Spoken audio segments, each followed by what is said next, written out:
जब कोई साधना करते करते उसके पास भक्ति का कोश इतना बढ़ जाता है तो वह शाम को चर कर आने वाली गैया की भांति वो सोचता है कि कोई आए और मैं अपने इस भक्ति का कोश किसी योग्य अधिकारी को दे डालूं। वो कैसा सुयोग रहा होगा, कैसा पवित्र दिन रहा होगा जब एक तरुण रामकृष्ण देव का दर्शन करने गया। कुतूहल के कारण, श्रद्धा नहीं है। लोग कहते हैं कि एक ऐसा बाबा है, एक ऐसे ठाकुर है, एक ऐसे संत हैं जो काली का नाम लेते लेते भाव समाधि में चले जाते हैं।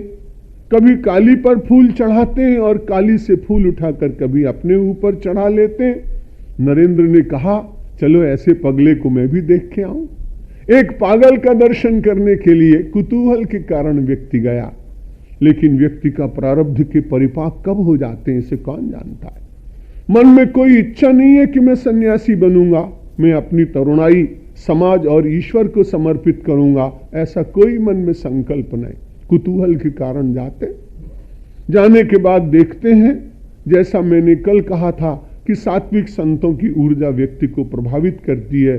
नरेंद्र दूर बैठे थे, नजदीक पहुंचे और नजदीक पहुंचे, बाबा के निकट पहुंच गए।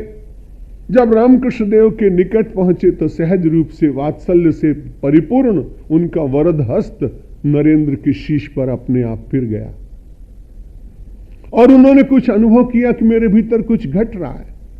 ये आध्यात्मिक जगत की बातें हैं जिनको अपने संत सदगुरुओं की सन्निधि से इसका अनुभव हुआ होगा, वही इसको जान सकते हैं। सामान्य लोगों का ये विषय नहीं। लेकिन नरेंद्र ने कुछ अनुभव किया। उसने कहा महाराज, मैं तो आपके पास किसी विशेष कार्य से आया हूं, प्रथम श्रेणी का स्नातक हूं और मैं कुछ मांगने आया हूं कि लोग आपको कहते हैं कि आपके पास बड़ा बल है, बड़ी शक्ति है, इसलिए यदि आप कुछ दे सकते हैं तो इतना करिए कि मेरी नौकरी नहीं लग रही। ऐसा कर कि काली मां के पास चला जा, मैं तो कुछ करता कराता नहीं हूं, मेरी आराध्या वही है, वो जरूर तेरा काम पूरा कर देगी। लेकिन मांगना तो नौकरी ठीक से मांग लेना। और रामकृष्ण देव पीछे बैठे हैं, नरेंद्र आगे जाकर काली मंदिर में प्रणिपात करते हैं। प्रणिपात करने के बाद आंखें बंद करके निश्चय करते हैं कि वृद्धा मेरी माँ है, उसके कुशल क्षेम के लिए मुझे कुछ न कुछ करना चाहिए, इसलिए मांगने गए नौकरी और हाथ जोड़ के कहते हैं कि माँ तू मुझे भक्ति ज्ञान वैराग्य दे दे, माँ तू मुझे भक्ति ज्ञान वैराग्य दे दे। लौट कर आए, रामकृष्ण देव ने कहा नौकरी ले आए बेटा। कहा महाराज मैं मांगने तो गया था लेकिन मुझसे कुछ दूसरा निकल गया। तो उन्होंने कहा अभी क्या बात बिगड़ी है, मैं बैठा हूं, दूसरी बार जाओ, साहस पूर्वक मांगो, अपने वाक्य का बार बार पुनरावर्तन करते पुनरुच्चारण करते हुए जाओ जिसमें विस्मृति ना हो जाए। लेकिन जब वो मंदिर में पहुंचते हैं वे शब्द फिर भूल गए और उन्होंने 3 बार प्रयत्न किया और तीनों बार मांगा उन्होंने। मैं निवेदन कर रहा था कि वैसे तो रस रस सूख सरित सर पानी, ममता त्याग करहि जिम ज्ञानी, लेकिन कभी कभी अपवाद स्वरूप ऐसा होता है कि व्यक्ति चाहता नहीं है और उसे ज्ञात भी नहीं होता।